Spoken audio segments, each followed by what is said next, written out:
In a quiet village surrounded by green hills and a flowing river, there lived a hard-working young woman named Monica. Everyone admired her for her strength and energy.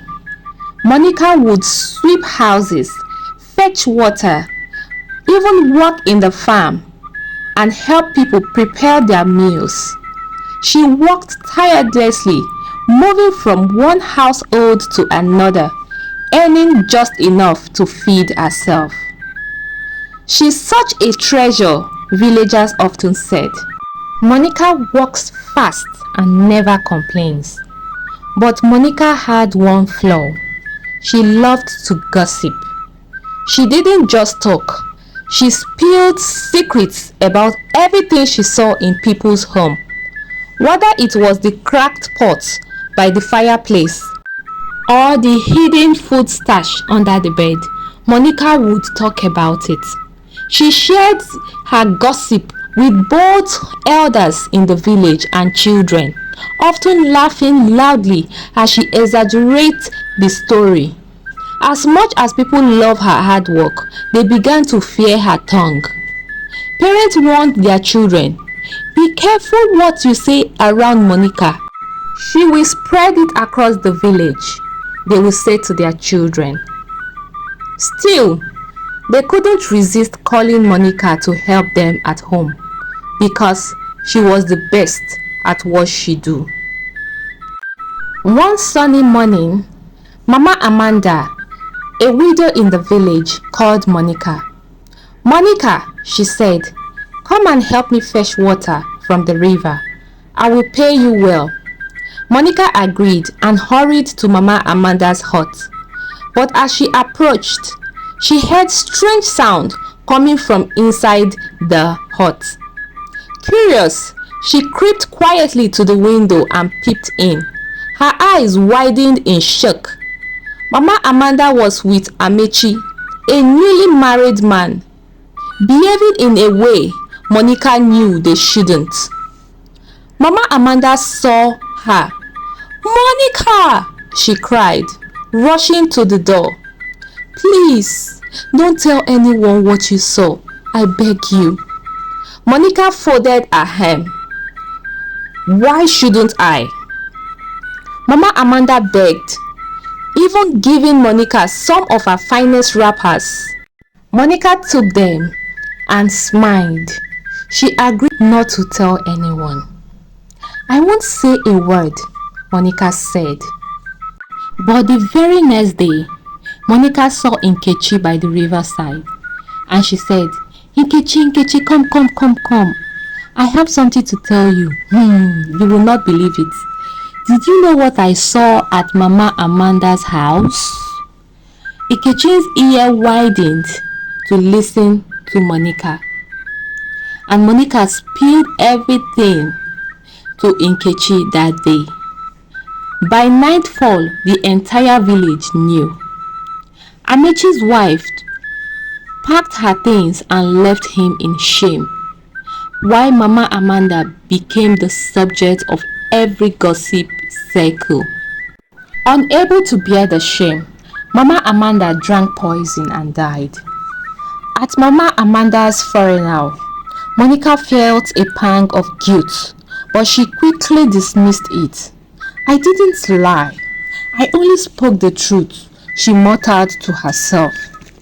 Days later, as Monica walked to the river, an old man sitting under a tree called her.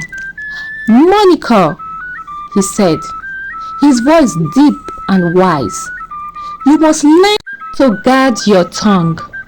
Words are like fire. They burn everything in their path. Look around you. Your words have caused great harm. This might be why no man has come to marry you." Monica's face immediately turned red with anger. "How dare you say that to me?" she snapped. "Are you mocking me because I am unmarried?" The old man shook his head. "No, my daughter. I am only advising you." No. Keep your advice to yourself," Monica yelled at the old man and she stormed away. But his word lingered in her mind. Foiling in anger, she decided to punish the old man. The next day, Monica purposely went to the village square. She saw some village women gathering where they were selling their garri, yam and tomatoes. Monica went straight to them and she said,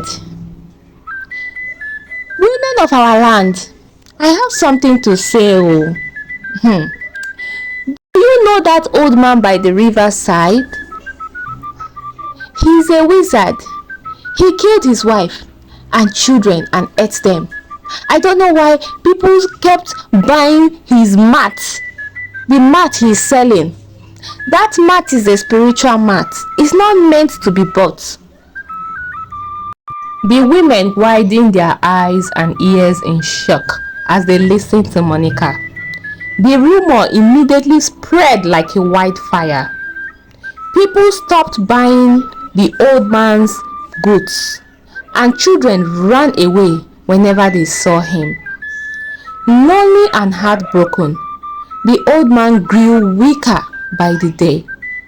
One evening, he stood by the river and raised his hand to the sky. "Monica," he said aloud, "your wickedness will not go unpunished. I curse your tongue, for it has caused nothing but pain." The next morning, villagers found the old man's lifeless body by the river. At first, Monica laughed. "That served him right for trying to shame me," she said to herself. But that night, she had a terrible dream. The old man appeared holding a long cane. "Monica, Monica," the old man said, his voice echoing like thunder. "This is your punishment." He struck her lip with the cane, and Monica woke up screaming. Her lips had swollen twice their size as Monica looked into the mirror. "Ah!"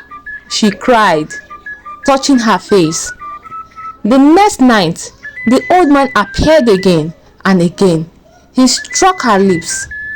Each time, her lips grew bigger and heavier. Soon, she couldn't eat properly, and villagers began to mock her. "Monica the big mouth gossip," the children chanted as she passed. No one called her to work anymore. Monica sat alone in her hut, drowning in regrets. Monica's nightmare continued, and the old man never stopped appearing to her in her dream to flog her lips. Monica was so tired of the situation. One morning, she woke up very weak, with no assistance and no help from anywhere. The villagers have abandoned her all to herself, and anytime she comes out, she is mocked by the villagers and the children in the village. She decided to seek for a solution, and she tirelessly pulled herself through the road to a native doctor's house close to the market square. "The old man's curse is the cause of your suffering," the native doctor said. "You must go to his grave and beg for forgiveness." Monica ran to the grave and fell to her knees. "Old man," she cried, "I am sorry. I am sorry. Please forgive me." But there was no answer. Every day, Monica returned to the grave, pleading for mercy. She stopped gossiping entirely, living in silence and shame. Dear viewers, before we continue the story, Please, if you are enjoying this story, please subscribe to our YouTube channel to support us. Also, drop a comment, like this video and share, for it will help our YouTube channel and videos be recommended by YouTube to other viewers. Thank you and God bless. One night, the old man appeared to her again. "Monica," he said, his face stern. "Do you now understand the power of words?" "Yes," Monica sobbed. "I have learned my lesson. Please take the curse away." The old man sighed. "I will lift the curse," he said. "But remember, one more careless word, and it will return forever."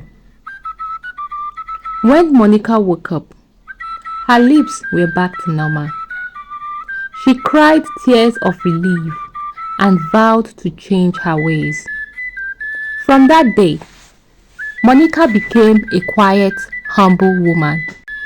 She worked hard as always, but never spoke of others' life again. The villagers noticed her change and slowly welcomed her back. And so, Monica learned that while hard work earns respect, a careful tongue keeps it.